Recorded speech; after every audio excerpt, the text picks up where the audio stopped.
오늘 하나님 말씀의 제목은 예배 드리는 방법은 이라는 제목을 가지고 오늘 하나님 말씀을 전합니다.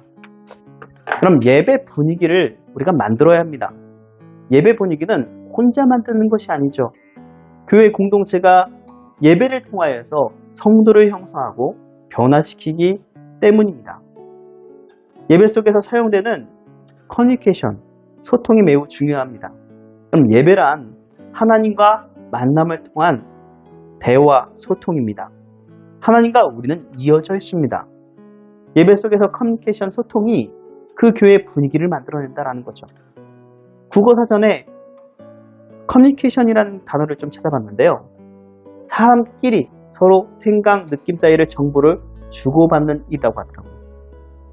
말이나 글이나 그 밖의 소리, 표정, 몸짓 따위로 이루어진다고 합니다. 커뮤니케이션이 사람과 사람과의 어떤 정보를 주고받는 것이라면 영적인 커뮤니케이션은 하나님과 우리 사이에 모든 것을 주고받는 것을 의미합니다. 계속 이어져 있다라는 것이죠. 이런 하나님과 우리, 목사와 성도 사이에 커뮤니케이션이 이루어져야 된다는 것입니다.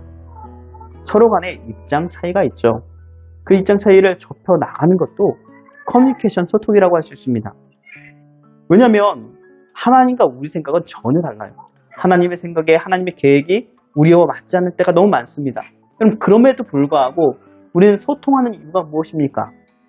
하나님이 우리에게 더 좋은 것을 주실 줄 믿고 기다리며 믿고 있기 때문이죠.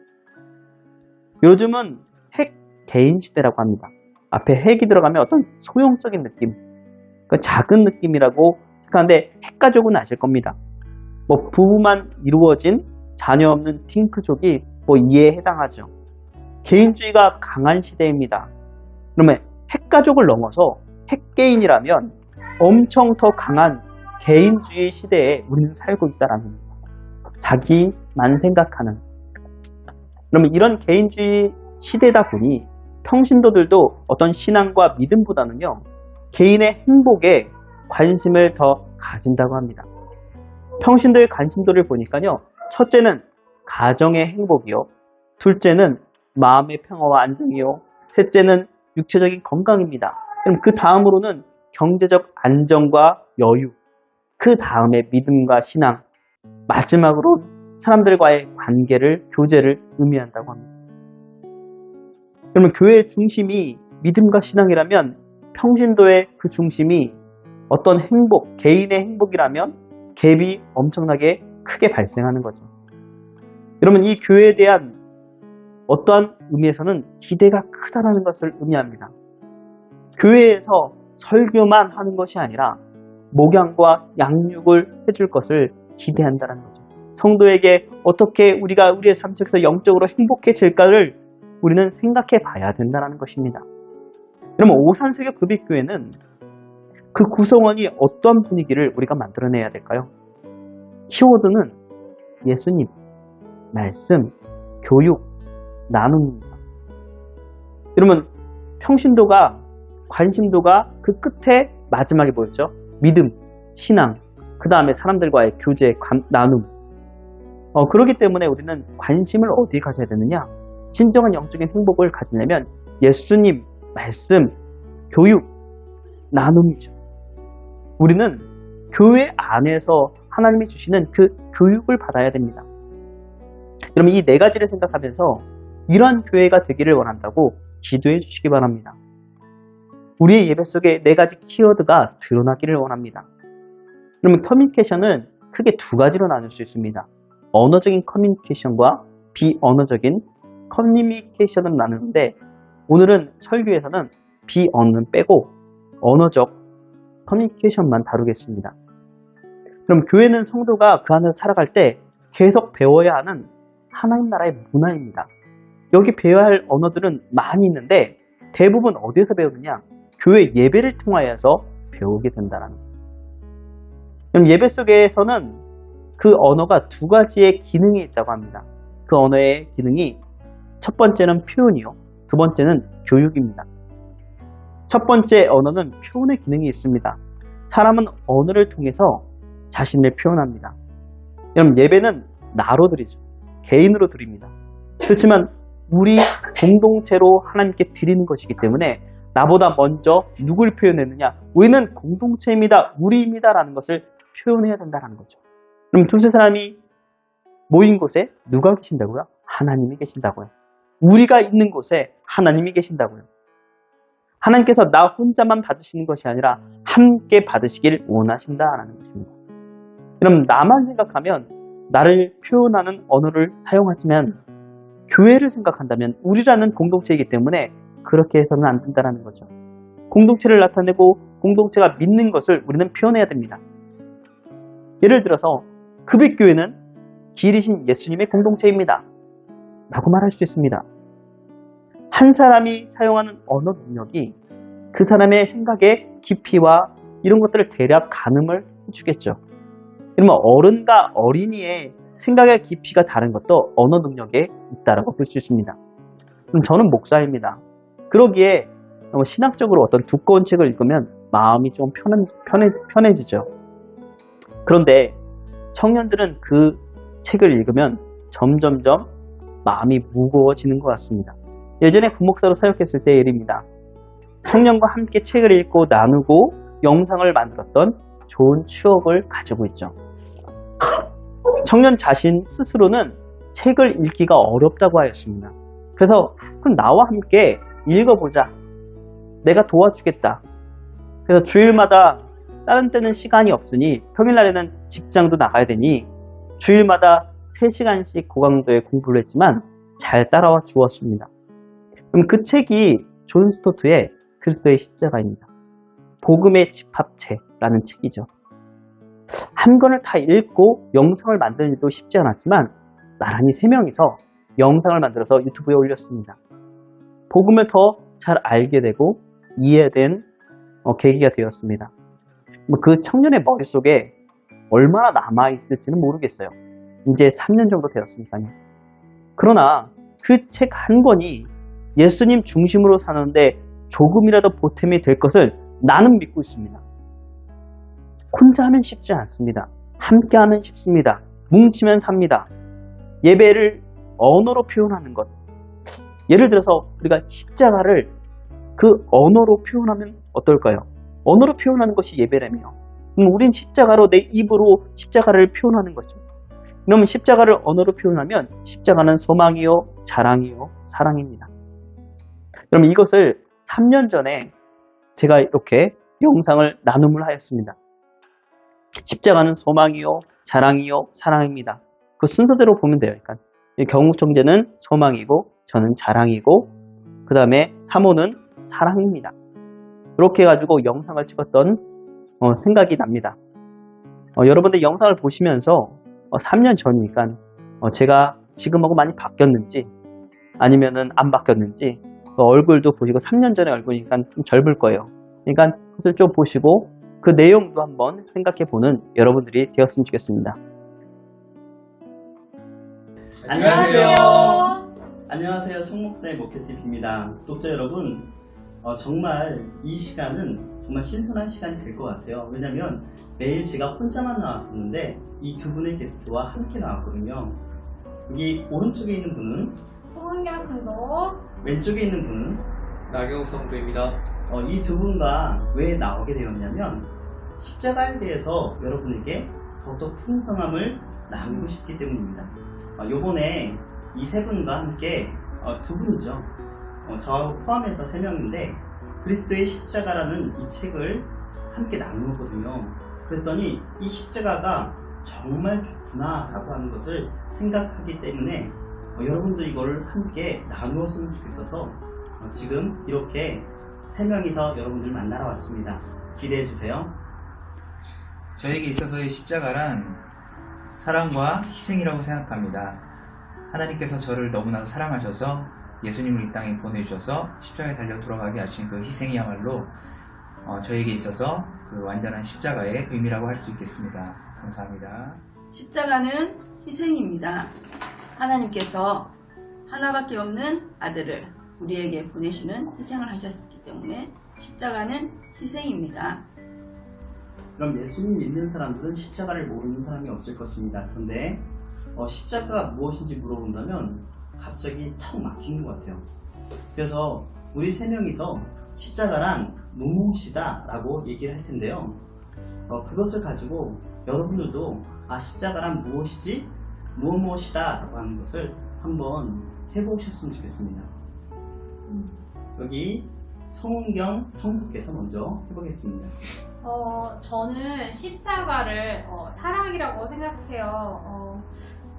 말로 표현할 수 없는 하나님의 그 은혜와 사랑이 너무 깊고, 또 하나님께서 이 땅을 이처럼 사랑하여 주시고 독생자 아들을 보내주시고 죽음에서 또 부활까지 이르게 하시면서 정말 우리에게 그런 사랑이 없었다면 우리가 구원의 길을 갈 수 있었을까라는 생각이 들면서 저는 십자가를 사랑이라고 생각합니다. 십자가가 사랑이라고 생각하는 것 같아요. 정말 맞는 말인 것 같습니다. 예수님께서 이 땅에 오신 누구를 위하여서 여러분들을 사랑하셔서 오셨고요. 또 하나님께서, 성부 하나님께서 우리를 사랑하셔서 독생자 예수님을 보내셨거든요. 십자가는 정말로 우리를 향한 하나님의 사랑인 줄 믿습니다. 그럼 경욱 성도는 어떻게 생각하세요? 저는 십자가가 소망이라고 생각합니다. 이유는 어떻게 보면 우리 예수님을 믿는 사람들에게 특권이라고 할 수 있는데, 어떤 환경이 닥치더라도 소망이 있으면 이겨낼 수 있는 힘이 있고, 그 소망으로 인해서 우리의 삶에 원동력이 생기기 때문입니다. 그래서 저는 소망이라고 생각합니다. 맞아요. 소망이 있으니까요. 그럼 십자가는 우리는 죄인이었을 때 아무런 힘이 없었거든요. 근데 이 십자가의 보혈로 인하여서 우리는 소망이 생겼습니다. 하나님을 만나고 하나님 앞에 그 천국의 백성이 될 수 있는 그런 표를 받았죠. 그럼 십자가처럼 우리에게 소망을 주는 것은 없습니다. 저는 십자가를 이렇게 생각했습니다. 나의 최고의 우선순위다. 그럼 십자가를 우리는 자랑해야 되겠다. 나는 십자가를 자랑하는 사람이 되어야 되겠다라고 했는데, 갈라디아서 6장 14절 말씀에는요, 그러나 내게는 우리 주 예수 그리스도의 십자가 외에 결코 자랑할 것이 없으니 라고 얘기하고 있습니다. 정말 그런 것 같아요. 이 세상에 많은 즐길거리 모든 것이 있지만은 그것 중에 가장 중요한 것은 정말 영적인 그 십자가를 자랑하는 것, 복음을 전하는 것이 가장 우리에게 중요하다고 생각합니다. 여러분들은 어떻게 생각하세요? 그럼 십자가가 사랑이요, 십자가가 소망이요, 십자가가 나의 제일 우선순위가 되어야 되지 않겠습니까? 여러분들은 십자가가 무엇이다 라는 것을 한번 생각해 보시기 바랍니다. 여러분, 십자가란 땡땡이다 한번 해보셨어요? 십자가에 대해서 더욱더 풍성해지는 느낌이 듭니다. 그렇지만 좀 주관적이잖아요. 좀 깊이 있게 정말 진정으로 이 십자가를 알 수 있는 방법은 이 그리스도의 십자가라는 책이 있거든요. 이것을 읽으면 됩니다. 그런데 조금 두꺼워서 그런지 위화감이 들어요. 좀 어렵습니다. 그럼에도 불구하고 여러분에게 추천해 드리는 것은 십자가에 대해서 정말 궁금한 점이나 또 십자가에 대해서 정말 알고 싶다면 이 책을 꼭 읽어보시기 바랍니다. 근데 저는 그래도 많이 읽어서 부담스럽지 않은데요. 이 두 분은 좀 힘들대요. 그래서 좀 들어보려고 합니다. 송은경 성도님은 이것을 처음 읽었을 때 어떠셨어요? 저는 사실 이 책을 접했을 때 부담감이 없지 않아 있었어요. 그리고 좀 십자가에 대해서 심층적으로 잘 정리가 되어 있어서 이해하기가 쉽지가 또 않을 거예요. 그렇지만 그 십자가의 사건은 기독교의 역사에 있어서 가장 핵심적이고 중요한 사건이기 때문에 우리가 알아야 되는 부분들도 있거든요. 그래서 이 책을 보면서 좀 더 그런 것들이 잘 정립되어서 참 좋았던 것 같아요. 그래요? 정말 잘 설명해 주신 것 같아요. 일단 이 기독교의 역사상 가장 중요한 것이 바로 십자가다. 이것을 여러분들 기억하시면서 이 책을 꼭 읽어보시기 바랍니다.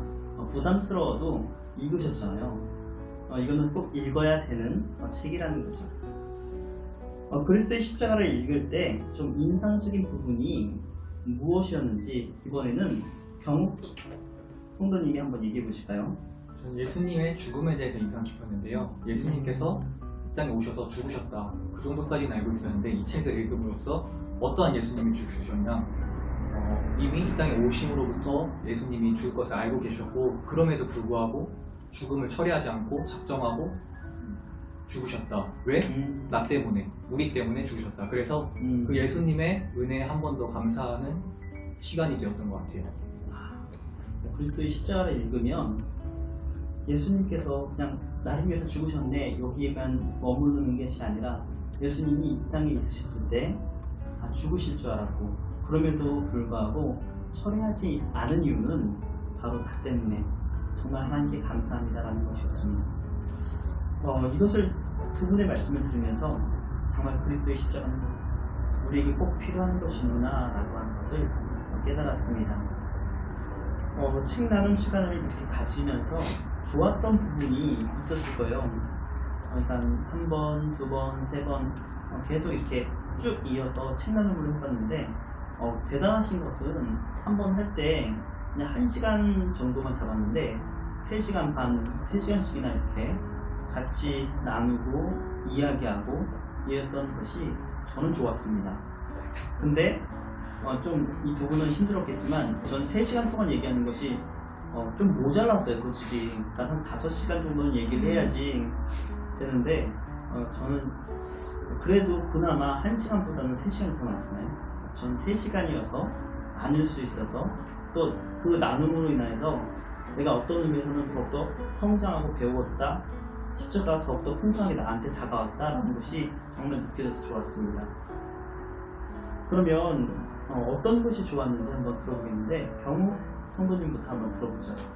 저 같은 경우는 책을 읽더라도 어떻게 보면 이 어려운 책이라서 혼자 읽기 굉장히 힘들었어요. 목사님의 도움이 아니었다면은 조금 읽다가 이해가 안 되는 부분이 많아서 금방 포기했을 텐데 목사님께서 시간 내주셔서 같이 읽고 설명해 주시고 해서 여기서 잘못된 길로 가지 않고 올바르게 이해할 수 있어서 좋은 시간이었던 것 같아요. 그러시군요. 성은경 성도님은 어떠셨어요?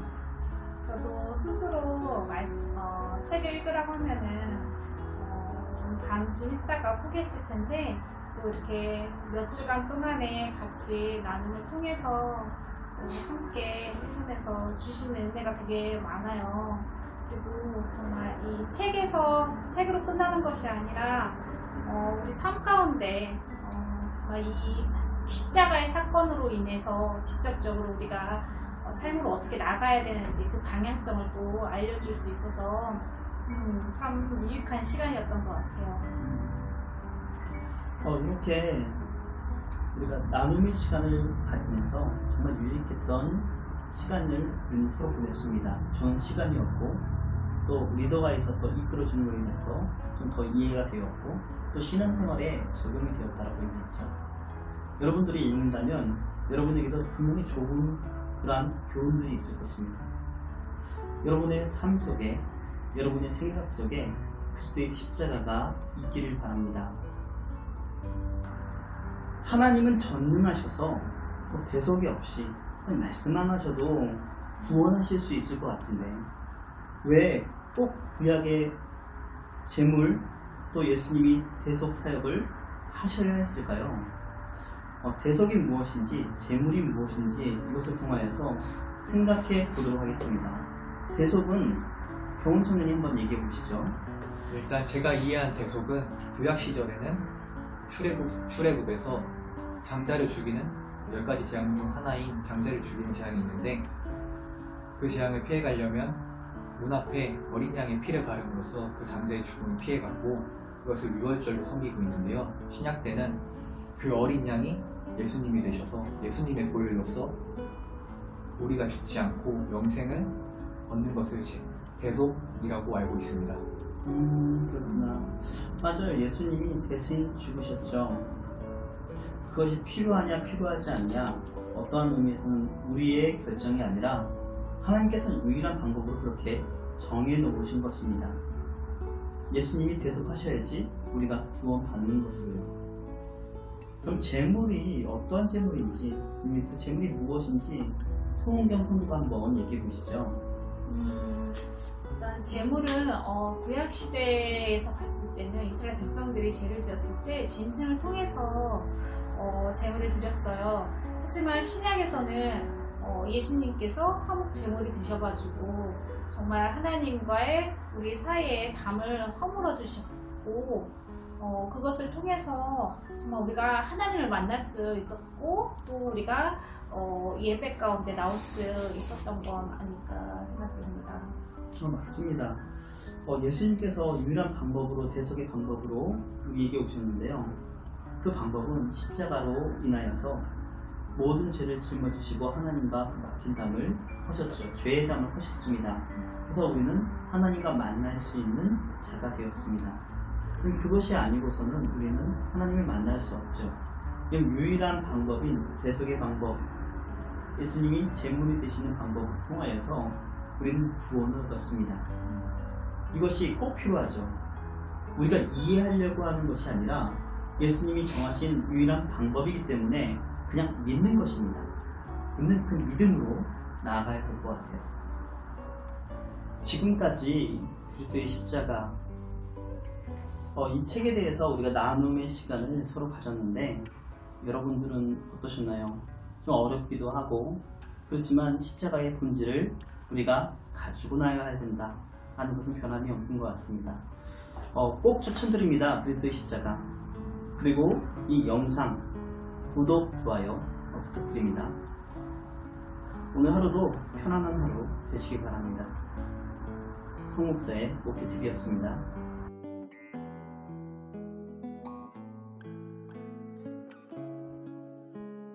잘 보셨나요? 경무청년은 십자가 소망이라고 하였습니다. 저는 자랑이라고 하였죠. 삶의 우선순위에서 하나님을 자랑해야 되는 것이 십자가입니다. 또 송은경 사모는 사랑이라고 하였습니다. 그럼 예배는 우리의 언어로 표현하는 것입니다. 지금 십자가를 표현했다면 이 자체가 예배를 드리는 것과 같습니다. 여러분 속담 중에 백지장도 맞들면 낫다라는 말이 있죠. 아무리 쉬운 일이라도 서로 힘을 합하면 훨씬 쉽다라는 것입니다. 백지장, 흰 종이 한 장을 말합니다. 그게 얼마나 무겁겠어요.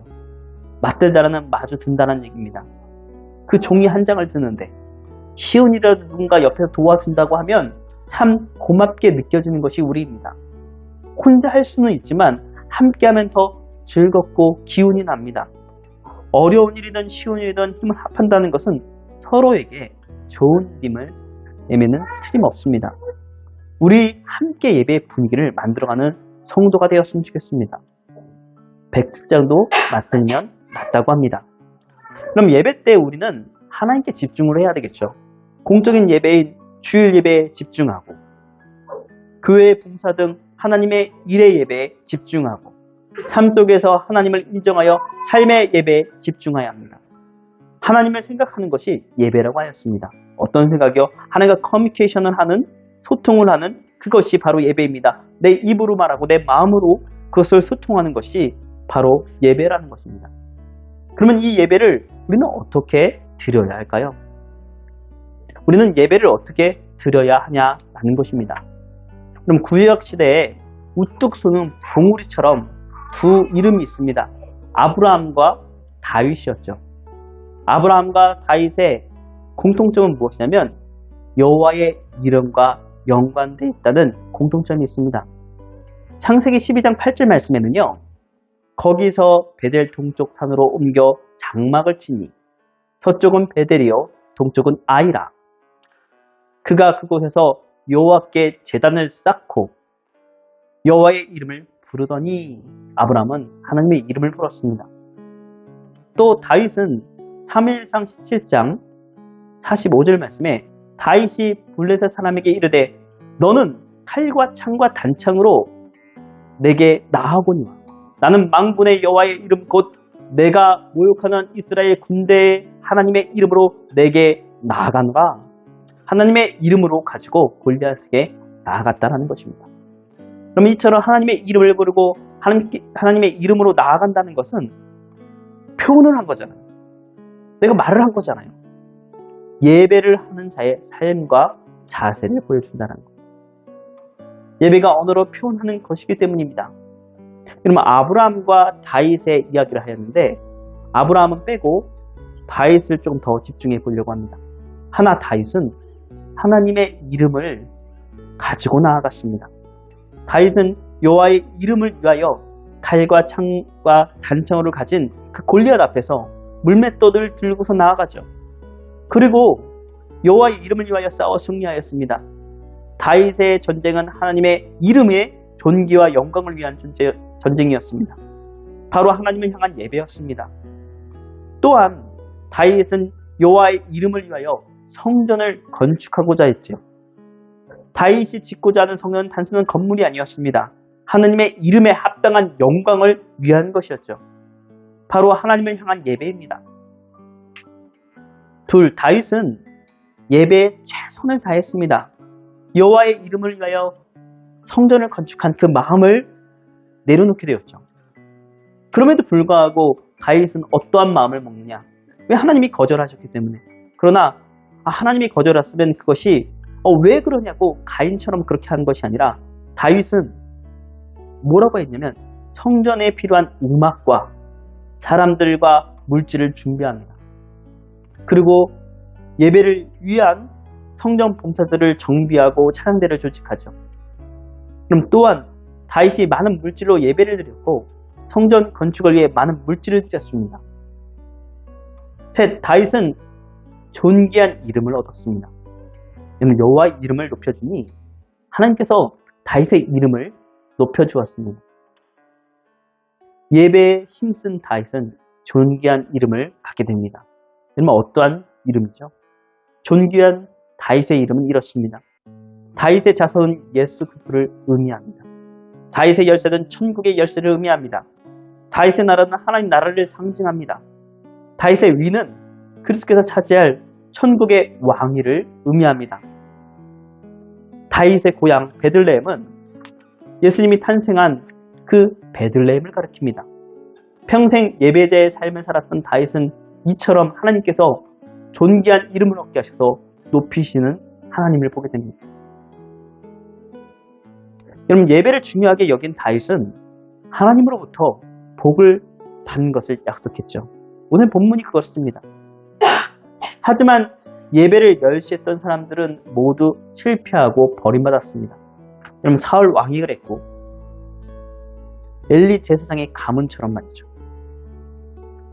여호와를 믿는 것, 예배에 성공하는 것이 인생에 성공하는 것입니다. 예배에 집중하기 원하는 모든 사람들은 예배에 성공하기를 바라야 된다는 거죠. 예배는 우리의 힘이고 예배자로서의 하나님의 이름을 위하여 나가는 성도가 되어야 합니다. 두 번째, 언어는 교육하는 힘이 있습니다. 교회는 예배의 언어를 통하여서 교회가 생각하고 믿는 바를 알려주죠. 성도에게. 그리고 표현하도록 만듭니다.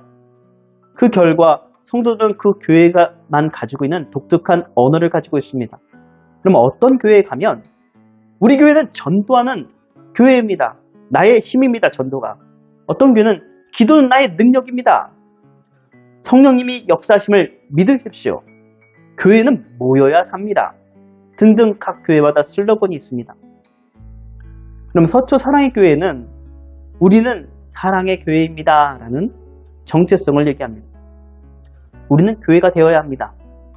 그러면 오산세교 급식교회는 무엇일까요? 저도 이렇게 생각해 보았습니다. 견고한 터가 예수님이시라며 그 위에 세워진 교회가 우리 교회라면 예수님이 우리의 길입니다. 라고 했습니다. 예수님을 통하여 우리를 밝히사 하나님을 올바로 보게 하시고 나의 인생의 길에 인도하여 주시옵소서. 급식교회가 추구하는 그 길은 예수님의 길입니다. 예수님의 공생의 길에 복음을 전하셨고 제자들을 가르치셨고 교육하셨고 설교하셨고 제자들과 함께 나누셨습니다. 그 중심에는 바로 예수님이 있다는 것입니다. 견고한 터가 바로 예수님이심을 고백하는 급식교회가 되기를 원합니다. 이렇게 언어로 말하는 것, 그것이 예배라고 하였고 이 언어로 말하니 우리 교회는 아하, 예수님이라는 그 길을 따라가야 하는 교회구나. 예수님과 동행하는 교회가 되어야 되겠구나 라고 교육이 되어진다는 거죠. 언어는 이렇게 교육하는 기능이 있습니다. 여러분 무엇보다도 예배의 언어는 설교, 찬양, 기도로 표현되죠. 그럼 교육적 차원에서 보자면 설교란 무엇입니까? 하나님이 누구시고 우리에게 무엇을 하셨고 우리에게 무엇을 원하시는지 표현하고 가르치는 시간입니다. 또 찬양은 예배 속에서 비중이 높죠. 찬양은 강력한 교육 효과가 있습니다. 우리가 부르는 주님 말씀하시면 이라는 찬양이 있습니다. 주님 말씀하시면 내가 나아가리다. 주님 뜻이 아니면 내가 멈춰서리라. 그럼 다윗과 같이 누구의 이름으로? 하나님의 이름으로 나아가는 자가 되어야 됩니다. 주님의 말씀 가지고 우리는 나아가야 됩니다. 주님이 멈추라 그러면 멈춰야 됩니다. 다윗은 성전을 지을 마음이 있었지만 하나님이 멈추라고 하니 멈췄습니다. 그리고 준비했죠. 하나님의 말씀 안에 우리가 사는 자가 되겠다고 우리는 고백해야 됩니다. 그러면 이 찬양의 소리, 또 말씀의 소리, 그러면 이것이 그 다윗만을 위한 그런 말씀입니까? 그렇지 않습니다. 여러분도 그래야 합니다. 라고 교육하는 겁니다. 또 기도는 성도들에게 광범위하게 교육을 하죠. 기도의 주제가 무엇입니까? 회개입니다. 도고 즉 중보입니다. 이렇게도 교육되어지죠. 그럼 중보의 개념은 오직 예수님만이 할 수 있는 적용되어질 수 있는 겁니다. 중보라는 말은 우리가 남을 위하여서 이웃을 위하여서 기도한다는 뜻이 아닙니다. 그런데 일반화되었기 때문에 중보 기도는 이웃을 위한 기도가 되었습니다. 그러면 이것을 알고 기도하는 것과 모르고 기도하는 것은 다르죠. 아하, 중보 기도란 이웃을 위한 기도가 원래 아니었구나. 중보자 되시는 예수님만 해당되었구나. 그런데 일반화되어서 이웃을 위한 기도가 되었구나 하는 교육이 되어진다는 거죠. 누가 얘기를 합니다. 그러니까 이 중보 기도는 예수님을 위한 기도이기 때문에 그거 쓰지 마세요 라고 얘기는 알고는 있습니다. 그렇지만 다른 사람들이 많이 이렇게 써서 중보 기도를 그냥 이웃을 위한 그걸로 인식하기 때문에 그렇게 쓴 거예요 라고 얘기해 줄 수 있다는 거죠. 서로 싸우는 것이 아니라. 그럼 성도는 예배를 통하여서 특히 기도 시간을 통하여서 내 잘못을 인정하고 용서를 구하는 언어를 배우게 된다는 거죠. 거룩하신 하나님 앞에서 우리가 당연히 표현할 언어입니다. 그럼 한편으로 교회가 세상을 위해서 할 수 있는 가장 큰 일이 기도인 것 같아요. 구제, 봉사, 이거 하지 말라는 건 아닙니다. 구제, 봉사 같은 일은 교회를 대신할 어떤 단체라든지 이런 것들이 많이 있는데, 그러나 세상을 위한 기도는 교회만이 할 수 있다는 것이죠. 남을 위해 기도하는 것은 모든 성도가 해야 할 기본 중에 기본입니다. 그럼 이렇게 예배는 교회의 언어를 가지고 표현하고 교육받는 겁니다. 저는 언어는 힘이 있습니다. 그래서 우리나라 속담에 말 한마디로 청년빛을 갚는다라는 말이 있습니다. 말의 힘에 대한 이야기죠. 말의 힘은 대단합니다. 그러니 이왕 상대방을 기분을 잘 헤아려 우리는 말을 해보도록 해야 됩니다. 솔직히 저도 말을 잘 하는 편이 아니죠. 논리적, 교육적, 설교적인 말은 못한다는 얘기는 아닙니다. 예를 들어서 립서비스를 잘 못한다는 거죠. 그럼 상대방의 비율을 맞추고, 어떤 비율을 맞춘다 그러니까 이제 조금 약간 어둡게 느껴지는데, 그것이 아니라 상대방을 기분 좋게 얘기를 해주고, 나도 기분 좋고, 좋은 것이 얘기를 하면은 좋은데 영 입에 붙지는 않습니다. 그래도 해보자라는 얘기죠. 권사님 참 머리가 멋지시네요. 흰머리가 없으니 정말 대단하십니다. 축복입니다. 집사님 어쩜 말을 잘하시네요. 저번 간증 너무 좋았습니다. 사모님 찬양 부르실 때 목소리가 정말 예쁘신데, 예빈 성도님 엄청 귀여우세요 라고 서로 칭찬의 한마디를 우리는 해보는 것이 어떨까요? 지금 이 얘기를 하면서 내 마음은 거진 정신이 조금 나간 것 같습니다. 이게 말이 익숙치 않다는 얘기죠. 여러분 옆에 있는 성도들과 한번 서로 칭찬을 해보시기 바랍니다. 서로 얘기해 보시기 바랍니다. 신체도 괜찮고, 저기도 그러니까 말하기가 쉽지 않아요. 나도 지금 이 얘기를 하는데 거진 몸이 날아가는 느낌이에요. 그러니까 그래서 사모님, 뭐 집사님, 뭐 얘기를 서로 나누시기 바랍니다. 목사님 잘생겼어요. 사모님 오늘은 보시네요. 머리가 그냥 어울리셔요. 어떻게 사모님도 보시죠?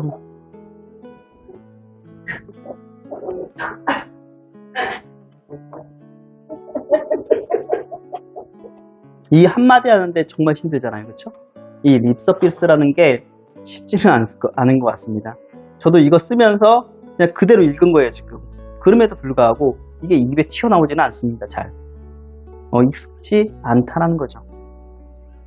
여러분, 교회에서 쓴 한마디가 교회의 언어가 되어 오산 세교 급익교회를 세울 줄 믿습니다. 여러분들은 자부심을 가져도 좋습니다. 여러분, 사랑의 교회를 잘 아시죠? 거기서 쓰는 독특한 교회 언어가 있는데 무엇인지 아십니까? 영가족이라는 단어입니다. 하나님의 영적인 가족이라는 말이죠. 여러분, 우리도 나중에 여러분이 말했던 그 교회의 언어가 독특한 우리 교회가 할 수 있는 그 언어가 되기를 원합니다. 그럼 이렇게 언어는 표현과 교육의 기능을 가지고 있습니다. 하나님께서 우리에게 주신 그런 은혜죠. 왜냐면 하나님께 너는 소통할 때 언어로 소통해라 라고 하는 거죠. 표현하고 그 교육을 받아라 하는 것이. 그럼 하나님 또한 우리에게 우리 눈높이의 언어로 하나님 계획을 알려주십니다. 오늘 본문에 다윗이 나오죠. 다윗은 순수한 동기와 진실한 마음으로 성전을 짓기 원했습니다. 그래서 다윗은 하나님의 성전을 짓기 원한다고 하나님께 말씀드렸는데 의외로 하나님은 No, 안 된다 라고 응답하셨죠. 성전에 관해 하나님의 계획이 따로 계셨다는 거죠. 우리의 생각과 하나님의 생각이 다를 때도 있다는 것입니다. 근데 그것을 가지고 우리가 안이꼽게 바라보면 안 된다는 거죠. 하지만 하나님은 다윗에게 더 좋은 것으로 준비하셨습니다. 다윗과 다윗의 후손이 항상 왕권을 소유할 것이라고 다윗 언약을 주셨습니다. 언약이란 약속입니다. 하나님의 약속이죠. 그러면 이 약속은 엄청난 복을 담으셨습니다. 오늘 본문 말씀에 읽어보시면 우와, 다윗이 이런 큰 복을 받았구나, 하나님께. 오늘 본문 말씀에 보면 다윗은 하나님이 말씀하신 모든 것이 복임을 우리가 알 수 있습니다. 그러니 좋은 것을 주시는 하나님의 마음을 알아 믿고 소통하는 온전한 예배자가 되시기 바랍니다. 예배에 성공해야 하나님의 복이 우리에게 임한다라는 것입니다. 어떤 노력을 해서 성공할 거야 라고 해서 하나님의 복을 주신다는 그 내기가 아니라 하나님이 주신 그 말씀에 순종하다 보면 하나님 주신 그 은혜로 인하여서 우리가 복을 받게 된다는 것입니다. 여러분 혹시 하나님께 여러분의 기도를 하였는데 안 된다라는 응답을 받으신 적 있나요? 여러분이 하나님을 기쁘시게 해드리려고 순수한 동기에 의해서 무엇을 구했는데도 하나님께서 안 된다라는 그런 말씀을 하신 적이 있냐라는 질문입니다. 그럼 하나님이 우리의 기도를 노라고 응답하실지라도 우리를 버리시고 우리를 미워하신다는 그것이 아니라는 사실을 기억하시기 바랍니다. 하나님은 우리를 위한 보다 더 좋은 계획을 가지고 계신다는 거죠. 그럼 이처럼 예배는 하나님과 우리 사이의 커뮤니케이션, 소통입니다. 소통은 하나님 중심의 소통이죠. 하나님의 뜻에 맞아야 된다는 거죠. 하나님과 우리는 언어로 소통하며 마음으로 소통합니다. 그 소통 중에 하나님의 뜻이 맞지 않는다면 NO라고 응답하실 겁니다. 그 이유는 여러분들이 싫어서가 아닌 더 좋은 것으로 여러분에 맞는 것으로 주시려고 하신다는 것을 우리는 믿고 나아가야 된다는 거죠. 다윗은 앞에 골리앗이 있음에도 불구하고 너는 그걸로 가져 나오지만 나는 만군의 여호와와 함께 그 이름으로 나아간다라고 그 믿음을 가지고 살았듯이 우리도 마찬가지로 그 믿음 가지고 살아야 되지 않겠습니까? 시간이 지나면 하나님의 마음이 무엇인지 깨달을 날이 옵니다. 그날을 기대하며 하나님과의 소통, 즉 예배를 이어나가는 오산세교급익교회 성도들이 다 되시기 바랍니다.